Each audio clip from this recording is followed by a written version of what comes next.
So Strait of Hormuz. From the last few days, you have been hearing this name everywhere. In the news, on social media, in global political discussion. Today's situation is such that almost everyone knows this name. But in this video, we are not going to talk about what is happening in the Strait of Hormuz right now and how it is important.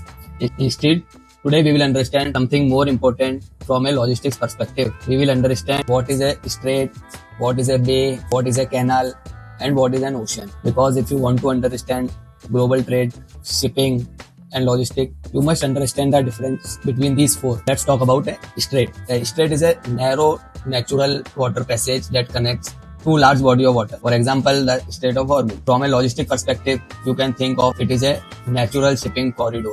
Millions of tons of oil and cargo pass through such a strait every day. If such routes are blocked, the global supply chain can seriously affected. Now let's understand a bay. A bay is a part of sea that is partially surrounded by land. A good example is Bay of Bengal. From a logistic point of view, bays are very important because many major ports and shipping hubs develop in these areas. They provide ships a relative safe and calm place for port operation. Next comes a canal.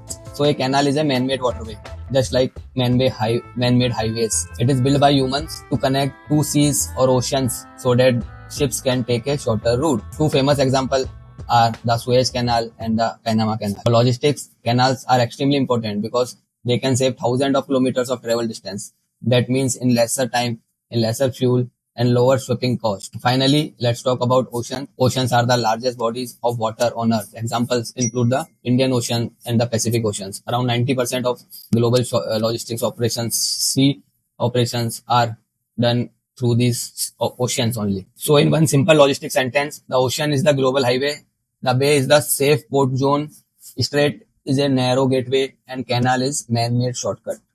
And together, these four elements keep global maritime logistics and trade moving. And if you want to understand more about global logistics, shipping, and international trade in a simple way, make sure to follow me because logistics is not about moving goods. It is about backbone of the global economy. Thank you.